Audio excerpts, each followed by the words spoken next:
Hello student, welcome है आप सभी का इस लाइव क्लास में। तो कल की क्लास में हम लोगों ने कुछ टॉपिक के बारे में स्टडी किया था, उसी के सीक्वेंस में आज भी हम लोग नेक्स्ट टॉपिक जो उससे कोरिलेट करेगा उसके बारे में पढ़ेंगे।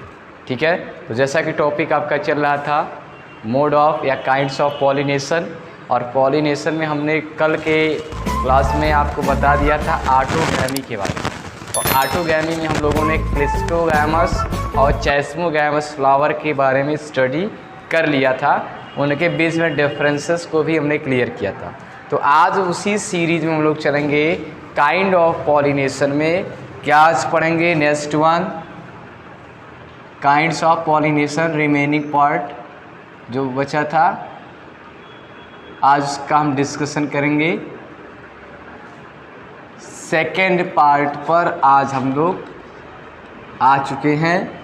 क्या होगा ये हमने बताया भी था पहले भी, जिटोनोगैमी।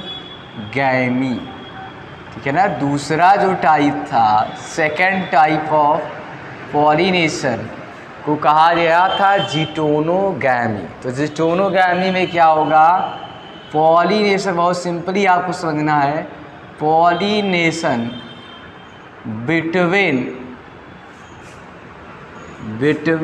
Different flower. ध्यान सुनिएगा, different flower of same plant. मतलब प्लांट तो सेम होगा लेकिन उस पर फ्लावर क्या होंगे? अलग अलग जो होंगे, उनके बीच में पॉलन का ट्रांसफ़र होगा। बात समझ में आ रही है सबको? यानी कि पॉलिनेशन किसके बीच में होगा? दो डिफरेंट फ्लावर के, और प्लांट क्या होगा? सेम होगा। यानी कि इसको आप समझ लेंगे, सिंपल सा ये कहा जा रहा है कि ये एक पर्टिकुलर ये प्लांट है और इस पर ही दो अलग अलग तरह के फ्लावर के बीच में पॉलन का ट्रांसफ़र होगा। जैसे इसको हमने दिखा दिया कि इस पर फ्लावर है और इस पर भी फ्लावर है ऐसे। ठीक है, अब इनके बीच में अगर ट्रांसफ़र हो पॉलन का, यानी कि पॉलन यहाँ से इसमें आए, इसका पॉलन इसमें जाए, तो इस तरह का जो पॉलन का ट्रांसफ़र है वो कहलाएगा जिटोनोगैमी। तो बहुत सिंपली आप समझ चुके होंगे कि जिटोनोगैमी में याद रखना है सेम फ्लावर नहीं होगा। क्या याद रखना है आपको? सेम प्लांट याद रखना है। ठीक है ना। ऑटोगैमी में आपको याद क्या रखना था? Same plant same flower. यहाँ पर क्या है? सेम प्लांट होगा बट डिफरेंट फ्लावर होगा, जैसा कि यहाँ बहुत हमने नॉर्मल पैटर्न में आपको बता दिया। क्लियर हो गया होगा इतनी चीज़ें। फिर हम आते हैं इसी में नेक्स्ट पॉइंट पर, ध्यान देंगे इसमें। अगर इसको आप देखे होंगे जो हमने यहाँ पर साइड में रिप्रेजेंट किया एक सिंपल डायग्राम, तो उसमें आप देखेंगे तो दिख रहा है कि ये देखने में तो क्रॉस पॉलिनेशन लग रहा है। बात समझिएगा, मतलब एक फ्लावर से दूसरे फ्लावर में पॉलन का ट्रांसफ़र हुआ, तो ये मार्फोलॉजिकली क्या है? क्रॉस पॉलिनेशन है। लेकिन जेनेटिक वे में, यानी कि जेनेटिकली क्या है? ये सेल्फ पॉलिनेशन होगा, क्योंकि जो जेनेटिक कॉम्बिनेशन होगा इस फ्लावर का और इस फ्लावर का वो सेम होगा, क्योंकि प्लांट सेम है। तो आप कह सकते हो कि जिटोनोगैमी क्या है? मार्फोलॉजिकली क्या है? Morphologically cross pollination. इसको मार्फोलॉजिकली क्या कहेंगे? क्रॉस पॉलिनेशन कहेंगे। और जेनेटिकली इसको क्या कहेंगे? जेनेटिकली इसको सेल्फ पॉलिनेशन कहेंगे। बात समझिएगा, दो चीज़ें यहाँ पर लिखी गई हैं। क्वेश्चन जनरली पूछा जा चुका है बोर्ड में, why geitonogamy is known as morphologically cross pollination and genetically self pollination. तो सिंपली आपको बताना है कि पॉलिनेशन होगा डिफरेंट फ्लावर में, इसीलिए क्या है? Morphologically cross pollination. यानी कि यहाँ से हम इसको कोरिलेट कर सकते हैं कि डिफरेंट फ्लावर होंगे, इसीलिए मार्फोलॉजिकली देखने में क्या लगेगा? क्रॉस पॉलिनेशन है, बट प्लांट क्या है, सेम है, तो इसीलिए इसको कहा जाएगा जेनेटिकली ये क्या है, self pollination.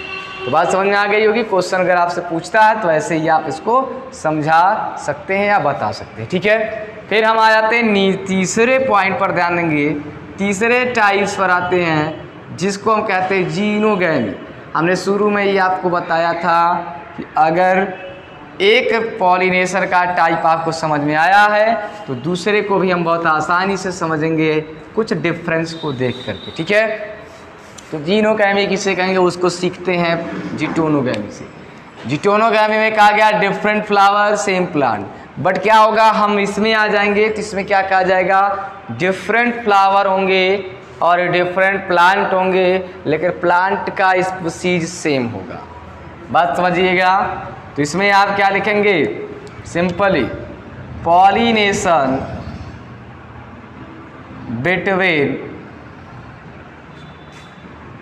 between different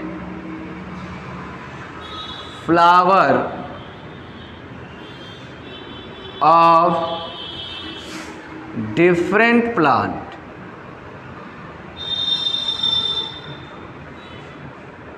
of same species।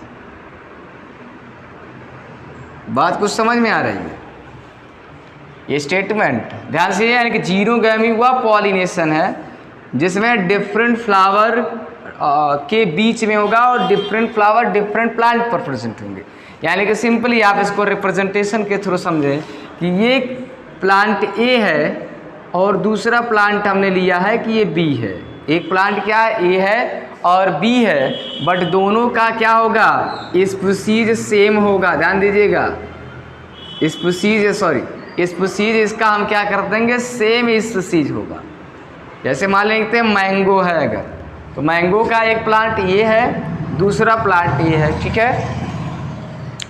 मतलब एक कॉमन एग्जांपल हम लेते हैं, मतलब एक रिप्रेजेंटेशन इस तरह है, लेकिन अगर रियल वे में आप आएंगे तो आप देखेंगे पपाया का प्लांट, पपाया देखेंगे, ठीक है। तो उस पपाया के केस से क्या होते हैं, उससे दो प्लांट होते हैं लेकिन उनकी स्पीशीज क्या होती है, सेम होती है, ठीक है ना। उसमें क्या होता है, एक प्लांट पर मेल फ्लावर लगेंगे और दूसरे पर क्या लगेंगे, फीमेल फ्लावर लगेंगे। इसको मैंने ऐसे दिखा दिया, फीमेल फ्लावर, ठीक है। अब देखा जाए एक प्लांट ए है एक प्लांट बी है, स्पीशीज सेम हो, इनके बीच पॉलन का अगर ट्रांसफ़र होता है तो ये क्या कहलाएगा, जीनोगैमी। तो जीनोगैमी को कहा जाता है genetically and morphologically both cases में ये क्या है, क्रॉस पॉलिनेशन, ठीक है। तो इसमें एक पॉइंट आप इसको जोड़ सकते हैं, it is morphologically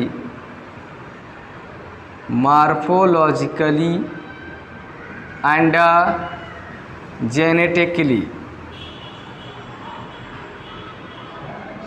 cross pollination. बात समझ आ रही, मतलब मॉर्फोलॉजी के पॉइंट ऑफ व्यू से, यानी कि देखने में भी ये क्रॉस है और जेनेटिक मेकअप में भी क्रॉस है, क्योंकि स्पीशीज बड़े सेम है, कुछ न कुछ इसमें वैरायटीज़ में डिफरेंसेस दोनों में होंगे, तो जेनेटिक मेकअप भी कहीं ना कहीं थोड़ा बहुत डिफरेंट। तो आपको क्लियर हो गया डिफरेंट मोड ऑफ पॉलिनेशन, यानी कि हमने आपको बताया कि ऑटोगैमी क्या है, जिटोनोगैमी क्या है और जीनोगैमी है। तीनों को बहुत सिंपल तरीके से याद करने के लिए सिंपली आपको जानना है, ऑटोगैमी में सेम फ्लावर सेम प्लांट, जिटोनोगैमी में क्या होगा, same plant different flower, xenogamy आप आ जाएंगे इससे क्या होगा, different plant different flower. Clear हो गया होगा। तो पॉलिनेशन मीन्स क्या है, ट्रांसफर ऑफ पॉलन, कहाँ से, एंथर टू स्टिग्मा। तो बहुत सिंपली आपको ऐसे याद होगा, ठीक है।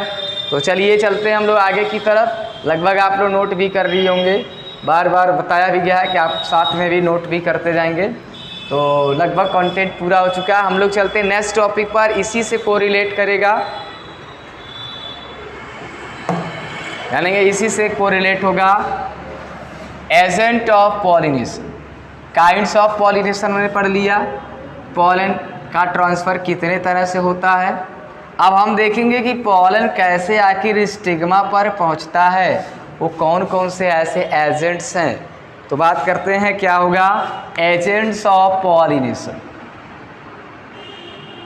एजेंट ऑफ पॉलिनेशन, देखिए बहुत ध्यान से इसको समझना है, सुनना है और ध्यान से ही सुनते जाना है। एनसीईआरटी की बुक को पढ़ना है, सारे कॉन्सेप्ट आपको क्लियर हो जाएंगे, कोई भी डाउट्स नहीं रह जाएगा।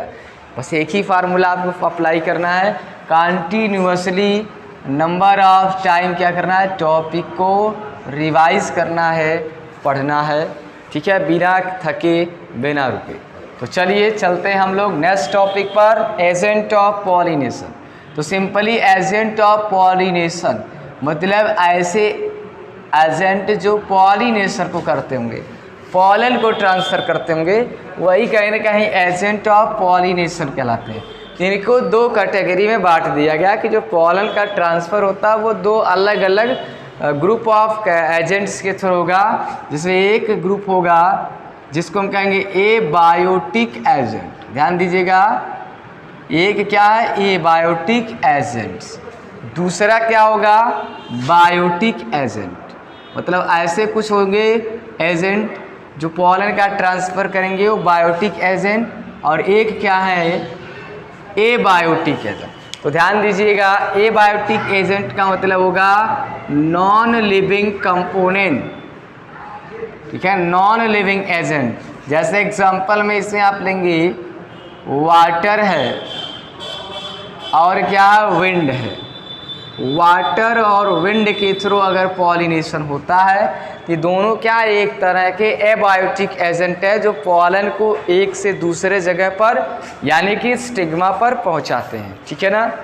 अब बायोटिक एजेंट में क्या होगा, इसमें लिविंग एजेंट भी इसको कहते हैं। इसमें लिविंग ऑर्गेनिज्म यानी कि एनिमल्स कुछ ऐसे होंगे जो पॉलन को स्टिग्मा पर लैंड कराएंगे। तो लिविंग एजेंट में आप देखेंगे मोस्टली क्या होंगे, इंसेक्ट होंगे।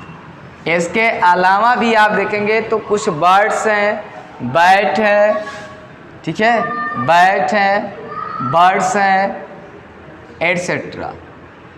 मतलब कुछ एनिमल्स ऐसे होंगे जो पॉलन को स्टिग्मा पर पहुंचाते हैं। तो living agent is known as biotic agent और non living agent is known as abiotic agent. तो आपको समझ में आ चुका होगा कि कहीं ना कहीं हमको इर्द गिर्द इस टॉपिक में इन्हीं दोनों के बारे में डिस्कस करना है। तो पहले ये कॉन्सेप्ट दिमाग में होना चाहिए कि एजेंट ऑफ पॉलिनेशन क्या मीन्स, पॉलन कैसे एंथर से स्टिग्मा पर पहुंचेगा। ऑटोमेटिक तो पहुंचेगा नहीं, क्योंकि शुरू में ही आपको बताया गया कि जो पॉलन ग्रेन होते हैं वो नॉन मोटाइल होते हैं, मीन्स अपने आप वो नहीं जाएंगे, उनको किसी एजेंट की ज़रूरत होगी। तो ये एजेंट या तो वाटर होगा, या तो विंड होगा, या तो कोई इसमें से एनिमल्स होगा, ठीक है। लेकिन अगर हम सबसे ज़्यादा बात करें कि पॉलिनेशन इन दोनों एजेंट में सबसे ज़्यादा किससे होगा, तो लिविंग एजेंट के द्वारा या बायोटिक एजेंट से सबसे ज़्यादा पॉलिनेशन होगा। और इसमें किससे ज़्यादा होगा, तो उसमें इंसेक्ट, और इंसेक्ट में आपको मिलेगा हनी बी। बहुत ध्यान से सुनते जाइएगा, हनी बी सबसे ज़्यादा इंसेक्ट की कैटेगरी में पॉलिनेशन करने वाला एनिमल्स है। तो बात समझ में आ चुकी होगी। तो चलते हैं, फिलहाल एक को डिस्कस करते हैं फिर दूसरे पर हम आते हैं। तो देखते हैं एबायोटिक एजेंट में, एबायोटिक एजेंट में क्या होगा। पहला हम देखते हैं पॉलिनेशन, पॉलिनेशन बाई विंड, ठीक है ना। और एक चीज़ हम आपको और भी बताएं, तो जनरली जो पॉलन ग्रेन का ट्रांसफ़र है वो एंथर टू स्टिग्मा एजेंट के थ्रू हो रहा है। तो एक चीज़ आप देखे होंगे कि जो ओव्यूल के अंदर एग है या फीमेल गैमेट है उसकी संख्या एक ही है, ठीक है ना। लेकिन अगर स्पोरेंजियम में आप देखें माइक्रोस्पोरेंजियम तो बहुत ज़्यादा स्पोर है।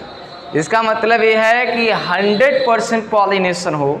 पॉलिनेशन को इंश्योर करने के लिए मेल पार्ट में ज़्यादा से ज़्यादा स्पोर बनते हैं। ये आपको देखिए कॉमनली आपका एक कॉमन व्यू होना चाहिए कि अगर फीमेल गैमेट की संख्या कम है और मेल की जो संख्या है मेल गैमेटोफाइट पॉलन ग्रेन उसकी संख्या बहुत ज़्यादा है, तो उसके पीछे रीज़न क्या हो सकता है। तो आप ये ज़रूर बताएंगे कि जो पॉलन ग्रेन है वो एटमॉस्फेयर में आएगा तो बाई चांस वो पॉलन एस्टिग्मा पर पहुंचेगा। ध्यान सुनिएगा, बाई चांस पहुंचता है। अब वो चांस बाई कैसे पहुंचे, वाटर के थ्रू पहुंच जाए, विंड के थ्रू पहुंच जाए, कोई इंसेक्ट ले जाए, कोई भी इसमें जानबूझ करके पॉलन को नहीं ले जाता।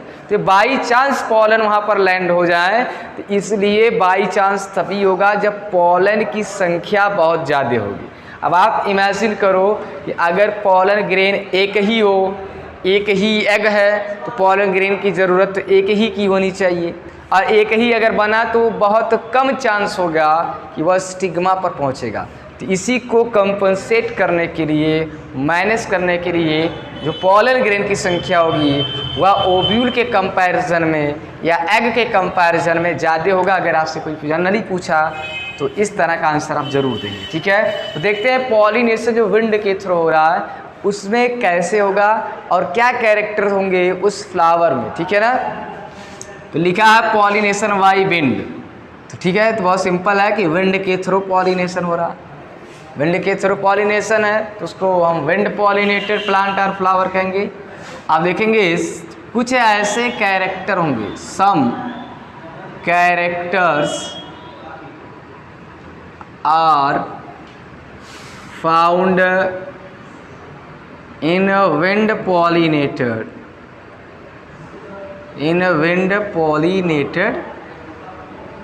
flower। देखिए जनरली जो बोर्ड में क्वेश्चन पूछा जाया है वही पूछता है कि अगर कोई फ्लावर विंड के थ्रू पॉलिनेट कर रहा है तो उस फ्लावर में कौन कौन से कैरेक्टर्स होने चाहिए। ठीक है, तो हम उसी पर डिस्कस करेंगे। पहला क्या होगा, सिंगल ओव्यूल हो, ध्यान दीजिएगा, सिंगल ओव्यूल हो, पहला तो आता है सिंगल ओव्यूल हो। फिर क्या आप पाएंगे, नॉन स्टिकी। ध्यान सुनिएगा, ये कैरेक्टर याद करना पड़ेगा आपको, बार बार सुनेंगे पढ़ेंगे याद हो जाएगा। तो नॉन स्टिकी क्या होगा, पॉलन ग्रेन होगा। ध्यान सुनिएगा, पॉलन ग्रेन क्या होगा, स्टिकी नहीं होगा, क्योंकि स्टिकी अगर होगा तो हवा के साथ जब मूव करेगा तो किसी भी सरफेस से चिपक सकता है। इसीलिए जब नॉन स्टिकी होगा तो हवा के साथ मूव करता रहेगा जब तक वह स्टिग्मा पर लैंड नहीं हो जाता, यानी कि बीच में वो कहीं चिपकेगा नहीं, सीधा सीधा। तीसरा फिर हम आ जाते इसमें, ध्यान देंगे, नंबर ऑफ फ्लावर। ध्यान दीजिए, number of flower arrange on A central axis. और क्या ये बनाएंगे, जिसको आप जानते भी हो, 11th में भी पढ़ाया था, इनफ्लोरेसेंस। देखो इनफ्लोरेसेंस किसे कहते हैं, अगर भूल गए हो तो याद मैं दिला दूँ। एक कॉमन एक्सिस होगा और इस पर जब फ्लावर बहुत सारे छोटे छोटे हों और इस एक्सिस पर इस तरह लग जाएं, ध्यान सुनिएगा। अब इसको हम क्या कहेंगे, इनफ्लोरेसेंस कहेंगे। क्या कहेंगे, इनफ्लोरेसेंस कहेंगे। इनफ्लोरेसेंस का डेफिनेशन भी यहाँ आप जान गए कि जब कई फ्लावर क्या हो, एक एक्सिस पर लग जाएं तो उसको हम क्या कहेंगे, इनफ्लोरेसेंस कहेंगे। तो बात हमारी यहाँ थोड़ा ध्यान सुनिएगा कि एक एक्सिस है, इस पर छोटे छोटे फ्लावर यानी कि बहुत सारे फ्लावर इस पर जब लग जाएंगे तो एक फ्लावर नहीं रह गया बल्कि कई फ्लावर का एक ग्रुप हो गया। ठीक, आप ध्यान सुनिए, जब हवा इसको स्ट्राइक करेगी यानी कि जब विंड ब्लो करेगी, इस पर हवा लगेगी तो ये मूव करेंगे, शेकिंग होगा इसमें। और जैसे ही फ्लावर मूवमेंट फ्लावर में होगा हवा के कारण, इसमें जो पॉलन ग्रेन होंगे वो क्या होंगे, हवा से एक दूसरे में ट्रांसफ़र हो जाएंगे। देखिए फिलहाल यहाँ तो 3D है नहीं, अब मूवमेंट तो होने वाला नहीं, बट ये आप इमेजिन कर लोगे कि जिस तरह आप देखेंगे सराउंड में जब फ्लावर ओपन होते हैं या हवा चलती है तो किस तरह उनमें मूवमेंट होता है। तो जब एक एक्सिस पर लगे होंगे और फ्लावर मूव करेगा तो पॉलन कहीं ना कहीं बहुत हल्के होते ही हैं वो एक से दूसरे में हवा के थ्रू इधर उधर मूव कर जाएंगे और पॉलिनेशन उसी में हो जाएगा। क्योंकि हमने देखिए शुरू में बताया था कि पॉलिनेशन बाय विंड कहीं ना कहीं बाई चांस ही होता है, कोई ज़रूरी नहीं है कि जो है पॉलन पूरी तरह से इंश्योर ही हो। ठीक है, इतनी बात समझ में आ गई होगी। एक एग्जाम्पल आपको हम बताते हैं। आप देखेंगे कॉर्न प्लांट, मक्के का प्लांट आप देखेंगे।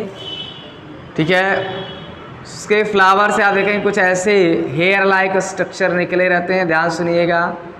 अब देखें इस तरह हेयर लाइक स्ट्रक्चर आप मक्के का प्लांट देखेंगे तो उसमें आपको इस तरह ये दिखता है। जनरली पूछता है कॉर्न का टैसल इसको बोलते हैं, ध्यान दीजिएगा। बुक में एक बार आप देखेंगे आपको बहुत अच्छे से डायग्राम मिलेगा। भी कॉर्न का टैसल बना है एनसीईआरटी के जिस साइड में, ठीक है ना। तो कॉर्न का जो टैसल है वो जनरली स्टिग्मा और स्टाइल को रिप्रेजेंट करता है। मतलब क्या है, ये विंड पॉलिनेटेड फ्लावर है या विंड से आसानी से पॉलिनेट हो सके, इसीलिए इसमें इस तरह का टैसल या डिज़ाइन पाया जाता है। ठीक है, तो टैसल जो कॉर्न और कॉब का है वो स्टिग्मा और स्टाइल को बियर करता है जो हैंगिंग वे में होता है, और उसमें आसानी से पॉलन अगर आसपास कहीं मूव कर रहे हैं तो उसमें ट्रैप हो जाएंगे और पॉलिनेशन हो जाएगा। तो इस पर भी क्वेश्चन पूछा जा चुका। फिर चौथा इसी में आएंगे फेदरी स्टिग्मा, ध्यान देंगे फेदरी स्टिग्मा। जैसे आप एग्जाम्पल में देखेंगे व्हीट है या मोस्टली जो मोनोकाट होंगे उनका स्टिग्मा क्या होगा, फीदर लाइक होगा। जैसे मैंने बताया कि ये स्टिग्मा है, ध्यान सुनिए।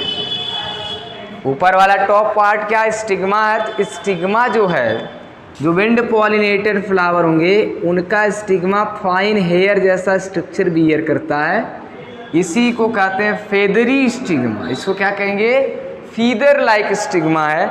इसका एडवांटेज क्या है, अगर पॉलन हवा के साथ दूर से ही मूव कर रहा है तो इस फीदर में फंस जाएगा और पॉलिनेशन कंप्लीट हो जाएगा। तो बात हमारी कुछ हद तक आपको समझ में आई होगी कि फेदरी स्टिग्मा भी कहीं ना कहीं विंड पॉलिनेशन को अलाउ करता है या उसमें हेल्प करता है।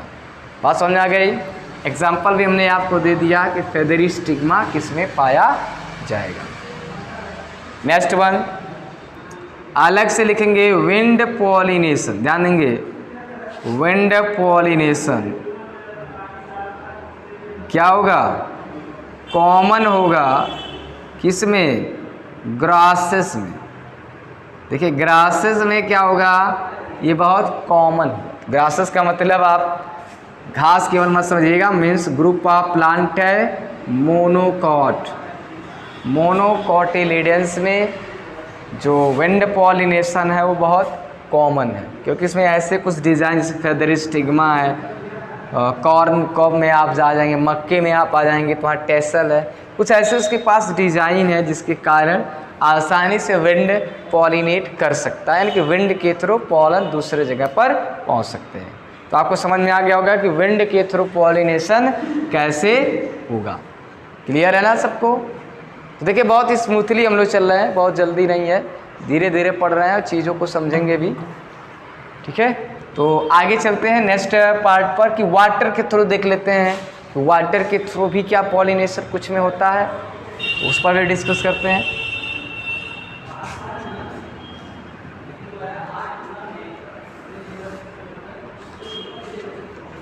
तो चलिए देखते हैं कि नेक्स्ट वन होगा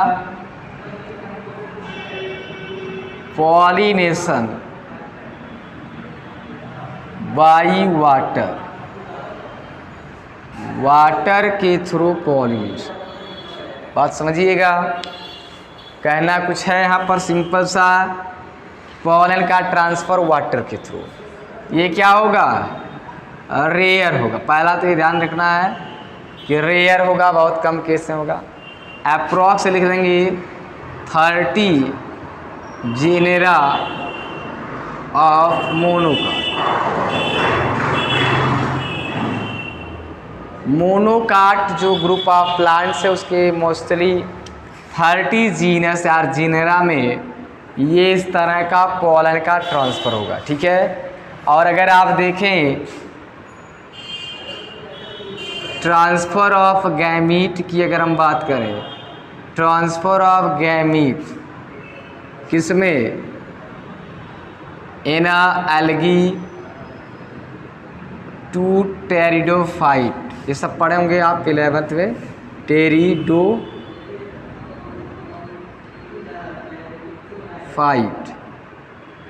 इसमें किसके द्वारा होगा, बाई वाटर, मतलब इसमें कॉमन मेथड है कि वाटर के ही थ्रू गैमेट का ट्रांसफ़र होगा। लेकिन हायर प्लांट के केस में बहुत कम वाटर के थ्रू पॉलिनेशन होगा, अप्रॉक्स 30 जीनस हो गए मोनोकाट प्लांट की। क्लियर।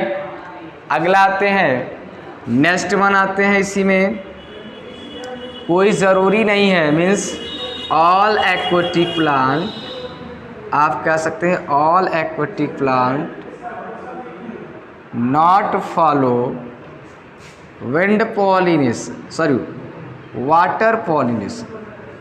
मतलब कोई ज़रूरी नहीं है कि आपके दिमाग में आ जाए सिंपली कि जो प्लांट पानी में पाए जाएंगे उनमें क्या है, पॉलन का ट्रांसफ़र वाटर के ही थ्रू होगा, ऐसा नहीं है, ठीक है ना।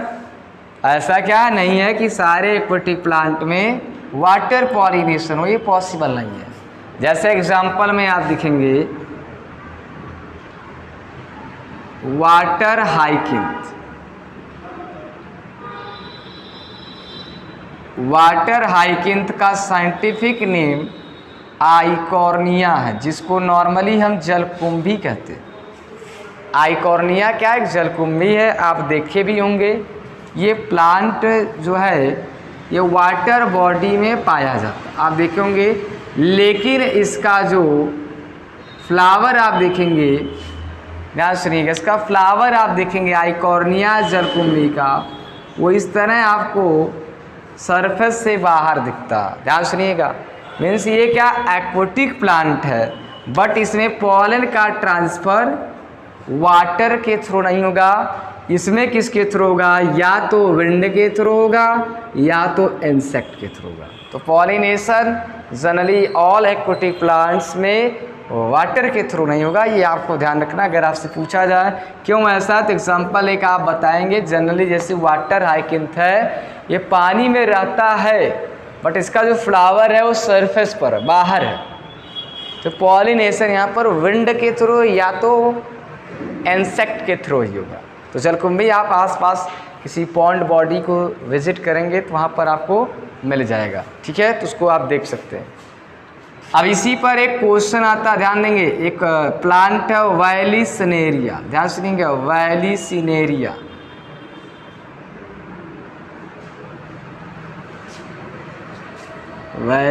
वैलिसिनेरिया, ठीक है, ध्यान सुनिएगा। इसको तो हमने बता दिया कि वाटर हाइकिंथ पॉलिनेशन कैसे है, फ्लावर बाहर है, फ्लावर बाहर है, पॉलन का ट्रांसफ़र कैसे होगा, विंड या इंसेक्ट। यहाँ पर हम प्लांट का नाम लिखें वैलिसिनेरिया। ध्यान सुनिएगा, अंतर पूछता है वाटर हाइकिंथ और वैलिसिनेरिया के बीच में जो कंपैरिजन करके बताइए कि दोनों का फ्लावर इमर्ज आउट है, तो क्या दोनों में पॉलिनेशन सेम टाइप का होगा या अलग टाइप का होगा, इसको यहाँ पर डिस्कस करना, ठीक है ना। तो क्वेश्चन पूछा जा चुका है, हमने इसीलिए पहले वाटर हाइकिंथ को अलग ही आपको समझा दिया, वैलिसिनेरिया की कहानी को समझाते हैं और उसी सीक्वेंस से आप दोनों में अंतर भी समझ जाएंगे। तो ध्यान देंगे, वैलिसिनेरिया भी क्या एक्वेटिक वाटर में या एक्वेटिक हैबिटेट में पाया जाएगा, ठीक है। ध्यान सुनिएगा, इसका जो मेल प्लांट, ध्यान दीजिए, मेल इसकी क्या प्लांट बॉडी है इसकी, इसका जो मेल फ्लावर होगा वह पोलन ग्रेन को रिलीज करेगा, ठीक। ये सब पोलन ग्रेन हो गए इसके। मेल फ्लावर क्या है इसका, पोलन ग्रेन रिलीज किया। और फीमेल फ्लावर इसका जो होगा, ध्यान सुनिए, फीमेल फ्लावर क्या होगा, सरफेस पे पहुंच जाएगा। इसको हमने दिखा दिया, फीमेल फ्लावर का स्टिग्मा है। ये क्या, फीमेल फ्लावर, देखिए फ्लावर इसका भी इमर्ज है, बट इसका जो फीमेल फ्लावर है उस सरफेस पर है, इसका आप देखेंगे एकदम बाहर निकला। लेकिन बाहर तो बाहर होता है, चाहे थोड़ा हो या अंदर, थोड़ा हो या ज़्यादा हो, ठीक है। ये फीमेल फ्लावर है, ये मेल फ्लावर, ठीक। अब मेल फ्लावर ये क्या, पॉलन ग्रेन है सब, ये पॉलन ग्रेन है। तो मेल फ्लावर जो होगा वाटर में पॉलन ग्रेन को छोड़ देगा। अब ये पॉलन ग्रेन जो होंगे वह वाटर करंट के साथ पहुंच जाते हैं वाटर के सरफेस पर, और वाटर के सरफेस पर जो है वाटर के ही द्वारा ये इस स्टिग्मा पर जो इसके सरफेस पर है स्टिग्मा पर पहुंच जाते हैं, और पॉलिनेशन किसके थ्रू हो जाता है, वाटर के थ्रू ही होगा, यानी कि वाटर के थ्रू पॉलिनेशन होगा। बात समझिएगा, बहुत सिंपल सा है। यहाँ पर फ्लावर इमर्ज आउट है, पॉलन का ट्रांसफर इंसेक्ट या विंड्स के द्वारा होगा। लेकिन यहाँ पर अगर आप देखोगे तो यहाँ पर जो मेल फ्लावर है वह मेल गैमीट्स यानी कि पॉलन ग्रेन को रिलीज किया वाटर में, और वाटर करंट के साथ पॉलन ग्रेन जिसका फीमेल फ्लावर सरफेस पर जो आया, सरफेस पर ऐसे लगा रहेगा, ठीक है। और ये पॉलन ग्रेन वाटर के साथ धीरे धीरे करके पहुंच जाएगा इसके स्टिग्मा पर, तो पॉलिनेशन कंप्लीट हो जाएगा। तो आप बता सकते हैं कि वैली सिनेरिया में पॉलिनेशन क्या होगा, वाटर के थ्रू होगा, और वाटर हाइकिंथ में जो पॉलिनेशन है वह विंड और इंसेक्ट के थ्रू होगा। तो ये आप बात समझ गए होंगे। नेक्स्ट वन आते हैं, ध्यान देंगे कि जो पॉलन ग्रेन होंगे, ध्यान सुनिएगा, पॉलन ग्रेन जो विंड पॉलिनेटेड होंगे, जैसा कि अभी हमने बताया वाटर पॉलिनेटेड, यहाँ जो पॉलन ग्रेन निकलेगा, पॉलन ग्रेन तो जनरली ड्राई होना चाहिए, तो पानी से भीगे ना, क्योंकि भीग जाएगा तो ये इसमें डूब सकता है, और ऊपर की तरफ लाइट जब हल्का होगा ड्राई होगा तभी ना ऊपर की तरफ जाएगा फ्लोट करके, तो डेंसिटी उसकी कम रहे। इसीलिए आप देखिए जो वाटर पॉलिनेटेड फ्लावर होंगे उनके पॉलन ग्रेन के किनारे म्यूसिलेजिनस कवरिंग होगी, म्यूसिलेजिनस कवरिंग होगी, और ये क्या, पॉलन ग्रेन है। तो पॉलन ग्रेन को वेट होने से बचाते हैं, भीगने से बचाते हैं, ठीक है ना। प्रिवेंट आप लिख सकते हैं, प्रिवेंट फ्रॉम वेटिंग, भीगने से, नम होने से बचाने के लिए वाटर पॉलिनेटेड जो फ्लावर होंगे उनके पॉलन ग्रेन के अराउंड कुछ जेली लाइक सब्सटेंस या म्यूसिलेजिनस कवरिंग पाई जाएगी, जो वाटर स्ट्रीम से भी पॉलन को बचाएंगे भी, साथ ही साथ उसको वेट होने से भी बचाएंगे। बात समझ में आ गई। दूसरा कॉमन चीज़ यहाँ पर मैं आपको बता दूँ कि चाहे वह विंड पॉलिनेशन हो या वाटर पॉलिनेशन हो, दोनों के केस में फ्लावर में नेक्टर या जूसी मटेरियल का फॉर्मेशन नहीं होगा। यानी कि अगर किसी फ्लावर में पॉलिनेशन विंड के द्वारा होता है या वाटर के थ्रू होता है, तो दोनों केसेस में ये कोई ज़रूरी नहीं है कि फ्लावर के अंदर नेक्टर या फ्रेग्रेंस हो। तो ये आप ध्यान रखेंगे। बाकी जो कैरेक्टर हमने बताए हैं वो विंड और वाटर में जनरली पाए जाएंगे, जिसके कारण आसानी से उसमें विंड और वाटर के थ्रू पॉलिनेशन हो सके। तो हम लोग नेक्स्ट वन आते हैं, बहुत सिंपल टॉपिक है। अगला क्या होगा, बायोटिक एजेंट। इसमें हमको बात करना है कि इंसेक्ट किस तरह रोल प्ले करेगा पॉलन को ट्रांसफ़र करने में, और फ्लावर में कौन कौन से ऐसे कैरेक्टर होने चाहिए तब उसको फ्लावर को कोई इंसेक्ट विजिट करेगा पॉलिनेशन के लिए। तो देखिए बोर नहीं होंगे, ध्यान से आप सुनते जाएंगे। जिसका नोट नहीं हुआ है वो नोट भी कर सकता है, ठीक है।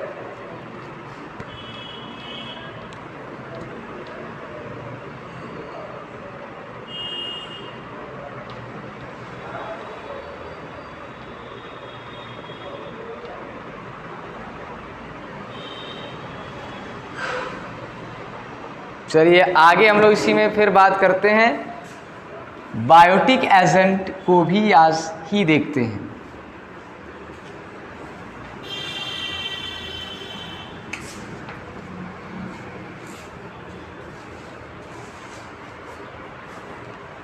चलिए आगे देखते हैं बायोटिक एजेंट को। ठीक है, दूसरी जो कैटेगरी क्या है, बायोटिक एजेंट। जैसा कि हमने बता दिया है कि पॉलन का जो ट्रांसफ़र है वह इंसेक्ट के थ्रू, यानी कि लिविंग एजेंट, और उसमें इंसेक्ट हो सकता है, बैट हो सकता है, बर्ड्स हो सकता है। मोस्ट केसेस में इंसेक्ट के थ्रू पॉलिनेशन। ठीक है ना। इंसेक्ट में बहुत सारी कैटेगरी है, बम्बल बी है, मॉथ इंसेक्ट है, बटरफ्लाई है, हनी बी है। तो XYZ बहुत सारी कैटेगरी है इंसेक्ट की जो कहीं ना कहीं फ्लावर को विजिट करते हैं और पॉलिनेशन को प्रोसीड करते हैं। इससे हम मेजर पॉइंट पर डिस्कस करेंगे कि आखिर कोई इंसेक्ट क्यों फ्लावर को विजिट करता है, फ्लावर की तरफ अट्रैक्ट क्यों होता है, और फिर कैसे पॉलिनेशन होता है। तो देखते हैं सम स्पेशल फीचर्स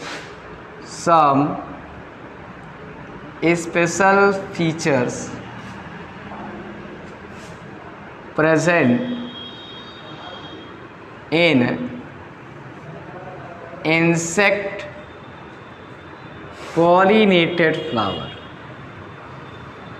देखिए बोर्ड में जनरली यही पूछता ही है कि किसके पास कौन से कैरेक्टर हैं तो वो किस तरह के पॉलिनेशन को शो करेगा। तो अगर इंसेक्ट के थ्रू पॉलिनेशन हो रहा तो क्या क्या कैरेक्टर होने चाहिए। तो पहले बात हम कर लेते हैं कि फ्लावर के पास अट्रैक्टिव कलर और फ्रेगनेंस होना चाहिए। फ्लावर हैव अट्रैक्टिव कलर और क्या हो, फ्रेगरेंस।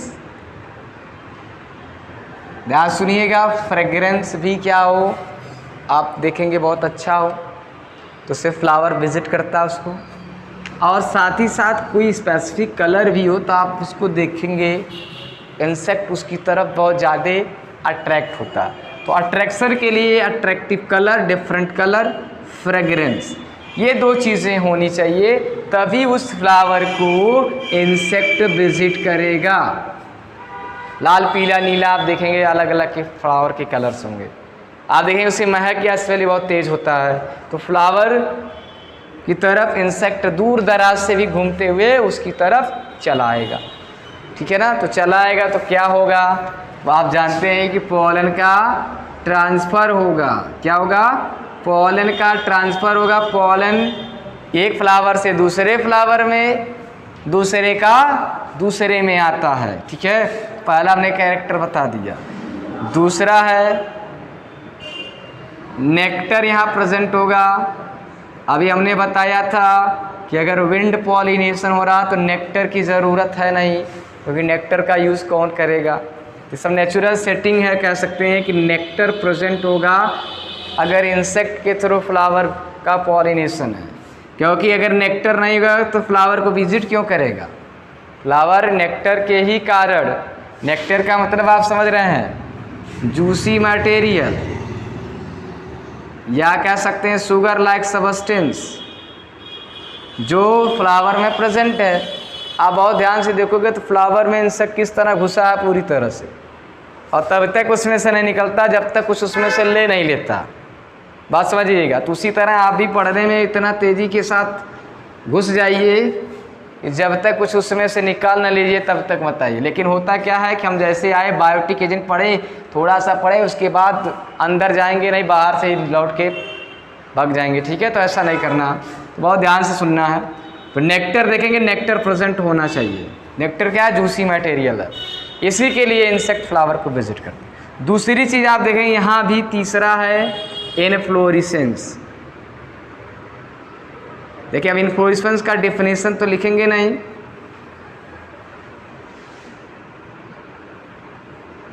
हमने आपको बताया है कि इनफ्लोरेसेंस क्या है। ऐसे छोटे छोटे फ्लावर जब होंगे तो ऐसे अरेंज हो जाएंगे। अब आप सोचेंगे कि वहाँ भी सर बताए हैं, यहाँ क्या इसका एडवांटेज है। तो ध्यान दीजिए, फ्लावर छोटे होंगे तो प्लांट पर अगर इधर उधर रहेंगे, कोई यहाँ है कोई यहाँ है, तो इंसेक्ट को दूर से देखने में प्रॉब्लम हो। इसीलिए जब ये एक्सिस पर लग जाएंगे दूर ही से क्लियरली दिखेंगे और इंसेक्ट इसकी तरफ अट्रैक्ट हो जाएगा। मान लीजिए इंसेक्ट इसके आसपास से गुजर रहा था तो देखा कि फ्लावर का एक गुच्छा दिख रहा है उसको, वो आसानी से इसकी तरफ आएगा। एक छोटा सा फ्लावर कहीं लगा होगा तो उसकी तरफ ध्यान नहीं जाएगा, तो बड़ी चीज़ रहेगी तो आसानी से उसको दिख जाएगा। ठीक है, तो यहाँ इसीलिए इन्फ्लोरेसेंस यहाँ भी बनेगा। ठीक, अब देखा जाए तो फ्लावर में तो पॉलिनेशन होगा, कैसे होगा? इंसेक्ट आया, इसमें घूमता रहेगा नेक्टर के तलाश में। ठीक है, तो नेक्टर के तलाश से होगा और पॉलन ग्रेन इसके पैर से चिपक जाएंगे, यानी कि पॉलन ग्रेन क्या होगा? स्टिकी होगा। ध्यान देंगे, पॉलन ग्रेन वहाँ पर नॉन स्टिकी था, यहाँ पर पॉलन ग्रेन स्टिकी होगा और पॉलन ग्रेन के साथ स्टिग्मा भी स्टिकी होगा।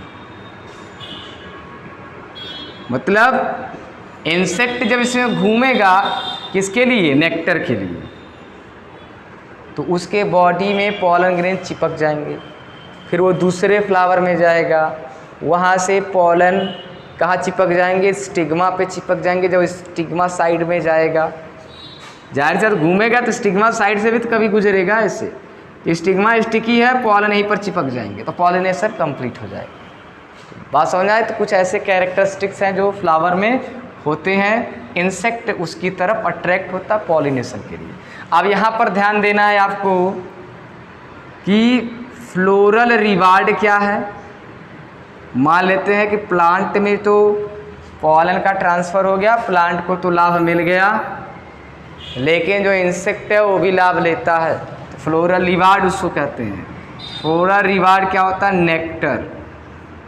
ध्यान सुनिए, नेक्टर मीन्स जूसी मटेरियल क्या है? फ्लोरल रिवार्ड है उस इंसेक्ट के लिए जो उसमें पॉलन को ट्रांसफ़र कराता है।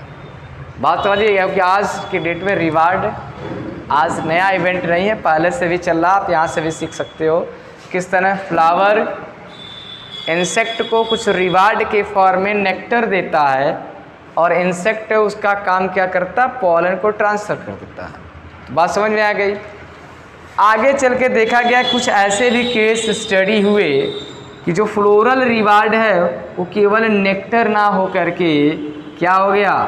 सूटेबल प्लेस, ध्यान दीजिएगा, suitable place for egg laying, egg ले करने के लिए सूटेबल प्लेस भी प्रोवाइड करता है फ्लावर।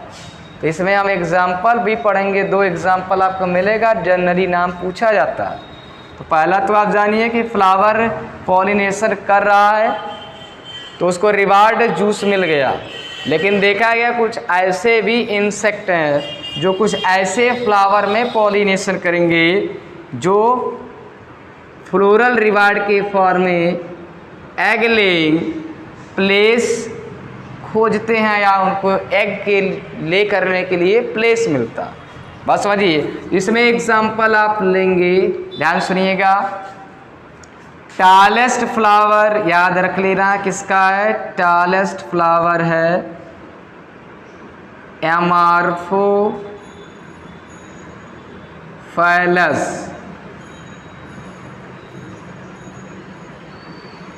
ठीक है ना, ध्यान दीजिएगा। एमार्फोफाइलस एक प्लांट है, यानी कि इसका सबसे टालेस्ट फ्लावर होगा।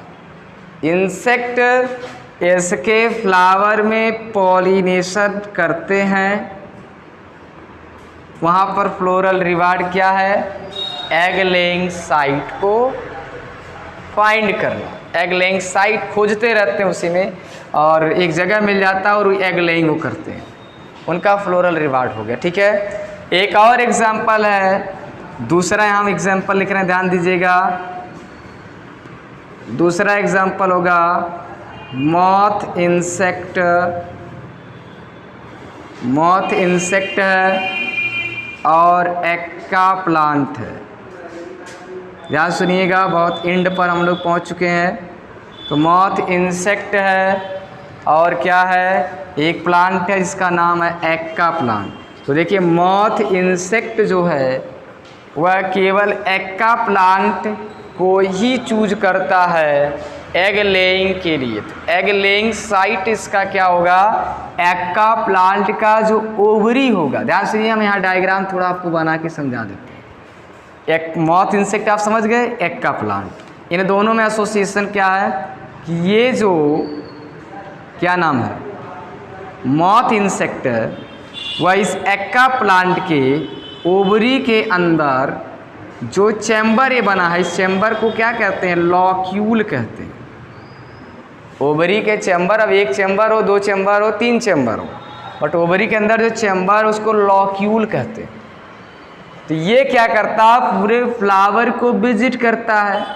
ध्यान सुनिएगा, फ्लावर को ये विजिट करता है, पॉलन को ट्रांसफ़र कर देता है, साथ ही साथ या इस एग का प्लांट में एग लेइंग के लिए इसका जो लॉक्यूल है उसका यूज़ करता है। ध्यान दीजिए, हमने यहाँ इसको एग दिखा दिया। मॉथ इंसेक्ट आकर के इसके लॉक्यूल में एग लेइंग प्रोसेस को फॉलो करता है। फ्लोरल रिवार्ड मिल गया इसको। फ्लोरल रिवार्ड क्या मिला? ये तो इससे पॉलन का ट्रांसफ़र किया ही, प्लांट को तो लाभ मिला, इंसेक्ट को, मॉथ को लाभ क्या मिलेगा? लाभ ये मिला कि इसके ओवरी के अंदर जो चैम्बर है वहाँ पर ये एग लेइंग करेगा। तो कहीं ना कहीं इसका एग बाहर में अगर एग लेइंग करेगा तो एग डैमेज हो सकता है, इसीलिए सेफ प्लेस इसने यहाँ फाइंड कर लिया, और वह सेफ प्लेस है ओवरी का लॉक्यूल, प्लांट है एग का प्लांट। बात समझ में आ गई होगी। तो इस तरह फिर आगे जो इसका एग है ये लार्वा में डेवलप होगा, जैसे जैसे इसके अंदर जो सीड डेवलप करते जाएंगे, यानी एग का प्लांट का जो सीड डेवलप करता जाएगा वैसे वैसे इसका एग जो है लार्वा और एडल्ट में कन्वर्ट होता जाएगा। तो ये एक बार आप लोग बुक पढ़ेंगे। लगभग सारे कंटेंट को हमने क्लियर भी कर दिया एनसीईआरटी का। तो एक बार लाइन बाय लाइन पढ़ेंगे, और किसी को डाउट्स होगा तो आप फिर से उसको पूछ लेंगे। तो देखा गया कि काइंड्स ऑफ पॉलिनेशन के रिमेनिंग पोर्शन को हम लोगों ने पढ़ लिया, और जो एजेंट ऑफ पॉलिनेशन है बायोटिक और एबायोटिक को भी हमने आज के क्लास में डिस्कस किया। तो फिर अगले क्लास में मिलते हैं। फिलहाल आज के लिए इतना ही। Okay, thank you.